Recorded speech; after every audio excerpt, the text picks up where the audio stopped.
एक साधु एक वृक्ष के नीचे ध्यान करते थे। वो रोज एक लकड़हारे को लकड़ी काट कर ले जाते देखते थे। एक दिन उन्होंने लकड़हारे से कहा कि सुन भाई, दिन भर लकड़ी काटता है, 2 जून रोटी भी नहीं जुट पाती। तू जरा आगे क्यों नहीं जाता? वहां आगे चंदन का जंगल है। एक दिन काट लेगा, 7 दिन के खाने के लिए काफी हो जाएगा। गरीब लकड़हारे को विश्वास नहीं हुआ, क्योंकि वह तो सोचता था कि जंगल को जितना वह जानता है और कौन जानता है। जंगल में लकड़ियां काटते काटते ही तो जिंदगी बीती। यह साधु यहाँ बैठा रहता है वृक्ष के नीचे, इसको क्या खाक पता होगा। मानने का मन तो न हुआ, लेकिन फिर सोचा कि हर्ष क्या है, कौन जाने ठीक ही कहता हो। फिर झूठ कहेगा भी क्यों? शांत आदमी मालूम पड़ता है, मस्त आदमी मालूम पड़ता है। कभी बोला भी नहीं इसके पहले। एक बार प्रयोग करके देख लेना जरूरी है। साधु के बातों पर विश्वास कर वह आगे गया। लौटा तो साधु के चरणों में सिर रखा और कहा कि मुझे क्षमा करना, मेरे मन में बड़ा संदेह आया था, क्योंकि मैं तो सोचता था कि मुझसे ज्यादा लकड़ियां कौन जानता है। मगर मुझे चंदन की पहचान ही न थी। मेरा बाप भी लकड़हारा था, उसका बाप भी लकड़हारा था। हम यही जलाउल कड़ियां काटते काटते जिंदगी बिताते रहे। हमें चंदन का पता भी क्या, चंदन की पहचान क्या। हमें तो चंदन मिल भी जाता तो भी हम काट कर बेच आते उसे बाजार में ऐसे ही। तुमने पहचान बताई, तुमने गंध जतलाई, तुमने परख दी। मैं भी कैसा अभागा, काश पहले पता चल जाता।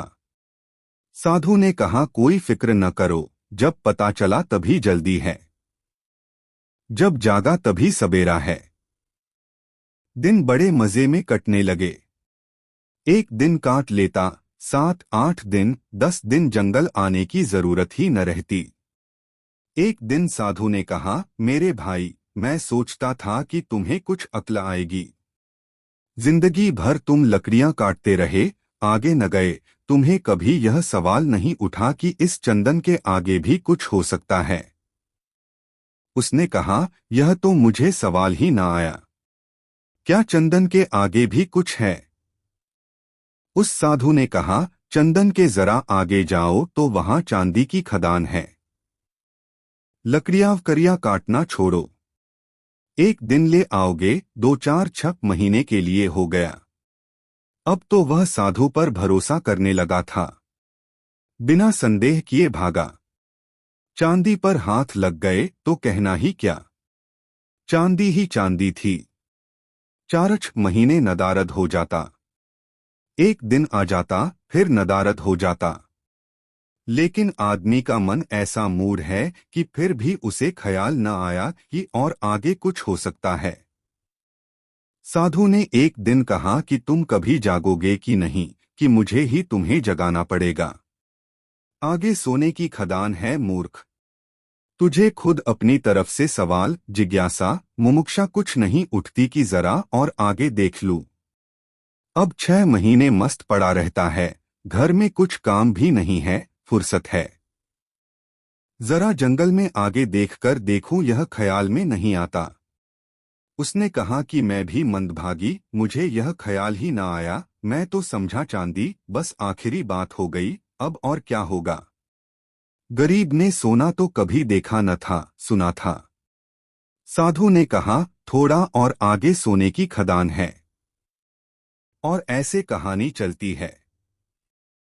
फिर और आगे हीरों की खदान है। और ऐसे कहानी चलती है।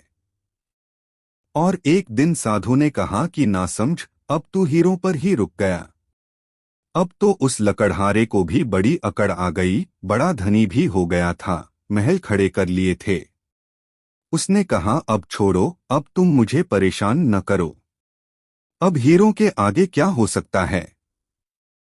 उस साधु ने कहा, हीरों के आगे मैं हूं।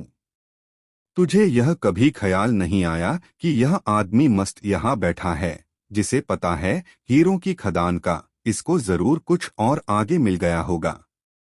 हीरों से भी आगे इसके पास कुछ होगा, तुझे कभी यह सवाल नहीं उठा? वह आदमी रोने लगा। फकीर के चरणों में सिर पटक दिया। कहा कि मैं कैसा मूढ़ हूं, मुझे यह सवाल ही नहीं आता। तुम जब बताते हो तब मुझे याद आता है। यह ख्याल तो मेरे जन्मों जन्मों में नहीं आ सकता था कि तुम्हारे पास हीरों से भी बड़ा कोई धन है। साधु ने कहा, उसी धन का नाम ध्यान है। अब खूब तेरे पास धन है, अब धन की कोई जरूरत नहीं। अब जरा अपने भीतर की खदान खोद जो सबसे आगे हैं।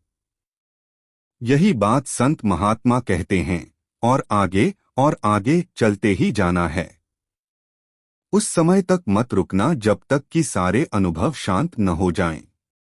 परमात्मा का अनुभव भी जब तक होता रहे, समझना द्वि मौजूद है, द्वैत मौजूद है, देखने वाला और दृश्य मौजूद है। जब वह अनुभव भी चला जाता है तब निर्विकल्प समाधि की अवस्था आती है। तब दृश्य नहीं बचता, न दृष्टा ही बचता। जब कोई भी नहीं बचा, एक सन्नाटा है, एक शून्य है, और उस शून्य में जलेगा असल सत्य बोध का दिया। वही परम पद है, वही परमदशा है, वही समाधि है।